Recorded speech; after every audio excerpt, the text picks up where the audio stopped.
લક્ષ્ય ન્યૂઝ, એક નજર, એક લક્ષ્ય. ધાંગધ્રા સરકારી હોસ્પિટલ અધિક્ષક, તાલુકા હેલ્થ ઓફિસ અને Dhrangadhra blood donate group, royalty club અને HDFC બેંક સંયુક્ત ઉપક્રમે સરકારી હોસ્પિટલ ખાતે થેલેસીમિયાગ્રસ્ત પ્રસૂતિ મહિલાઓ દર્દીઓને લાભાર્થે રક્તદાન કેમ્પનું આયોજન કરવામાં આવ્યું છે, જેમાં ડોક્ટરો, નર્સિંગ સ્ટાફ સહિત બહોળી સંખ્યામાં લોકોએ સ્વૈચ્છિક રક્તદાન કર્યું છે.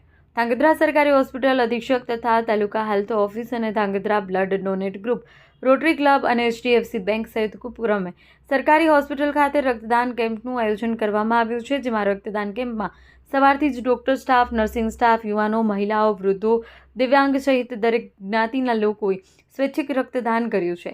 એકત્ર કરેલ તમામ રક્તની બોટલો બ્લડ બેંક સુરેન્દ્રનગર ગાંધી હોસ્પિટલમાં જમા કરવામાં આવી છે, તેમજ રક્તદાન કરનાર દરેક રક્તદાતાઓને સર્ટિફિકેટ અને ગિફ્ટ આપી સન્માનિત કરવામાં આવ્યું છે, તેમજ ચા, પાણી, નાસ્તા સહિતની તમામ સુવિધાઓ પણ પૂરી પાડવામાં આવી છે.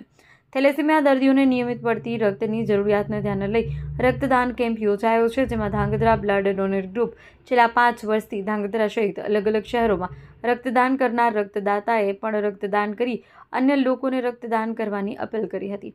તેમજ ધાંગધ્રા બ્લડ ડોનેટ ગ્રુપના યુવાન સલીમભાઈ ગાજી દ્વારા પણ રક્તદાન કેમ્પમાં રક્તદાન કરનાર દરેક લોકોનો આભાર વ્યક્ત કર્યો છે.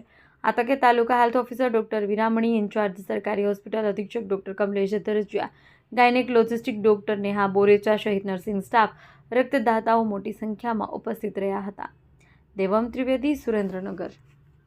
આજે ધાંગધ્રા સરકારી હોસ્પિટલ ખાતે સ્વૈચ્છિક રક્તદાન કેમ્પનું આયોજન કરવામાં આવ્યું છે, જેમાં Dhrangadhra blood donate group, HDFC bank અને રોટરી ક્લબના સહયોગથી ધાંગધ્રા સરકારી હોસ્પિટલ ખાતે આજે સ્વૈચ્છિક રક્તદાન કેમ્પનું આયોજન કરવામાં આવ્યું હતું, જેમાં થેલેસીમિયાગ્રસ્ત પ્રસૂતિ બહેનો અને અકસ્માતમાં જે બ્લડની જરૂર બહુ પડે છે અને હાલ અત્યારે બ્લડની બહુ જ અછત છે, તેના કારણે સ્વૈચ્છિક રક્તદાન કેમ્પનું આયોજન કરવામાં આવ્યું. આ કેમ્પમાં મહિલાઓ તેમજ ભાઈઓ તેમજ હોમગાર્ડ બહેનો અને સ્ટાફ દ્વારા બહોળી સંખ્યામાં રક્તદાન કરવામાં આવ્યું હતું. અંદાજિત અત્યાર સુધીમાં 15 થી 10 બોટલ જેવું ડોનેટ થઈ ગયું છે અને હાલ હજી બ્લડ ડોનેટ ચાલુ છે. તો આપ લોકોને મારી નમ્ર વિનંતી છે કે સ્વૈચ્છિક રક્તદાન અચૂક કરો. 3 મહિનામાં એકવાર તો રક્તદાન કરવું જરૂરી છે, જેથી કરીને થેલેસીમિયાગ્રસ્ત બાળકોને જે બ્લડની અછત પડે છે તે અછત આપણે પૂરી કરી શકીએ.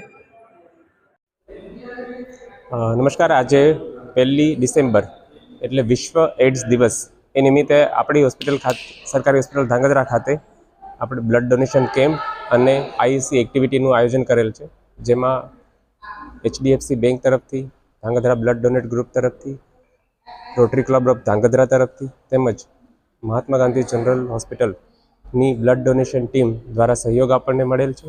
અને એ ઉપરાંત IEC એક્ટિવિટી એટલે કે વિશ્વમાં એડ્સની નાબૂદી તરફ જે પગલાં ભરવાના થાય છે એ માટે લોકોની જાગૃતતા આવે એ માટે IEC કેમ્પનું પણ આયોજન કરેલ છે.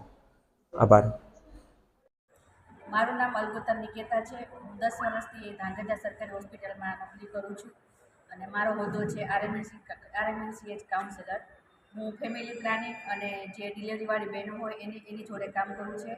અને ડિલિવરીવાળી બહેનો જે સતત લોહીની જરૂર હોય છે, અહીંયા આપણે આજુબાજુમાં ગામડાની પ્રજા હોય છે, એટલે ખરેખર બ્લડની જરૂર હોય છે, એટલે આવા કેમ્પ થાય તો સારું છે. મેં પહેલી વાર જ આવી રીતે બ્લડ આપેલું છે, તો મને આમ આનંદ થાય છે અને હું એવું ઈચ્છું કે દરેક વ્યક્તિ અહીંયા આવે અને દરેક વ્યક્તિ બ્લડ આપે, એવી મારી ઈચ્છા છે.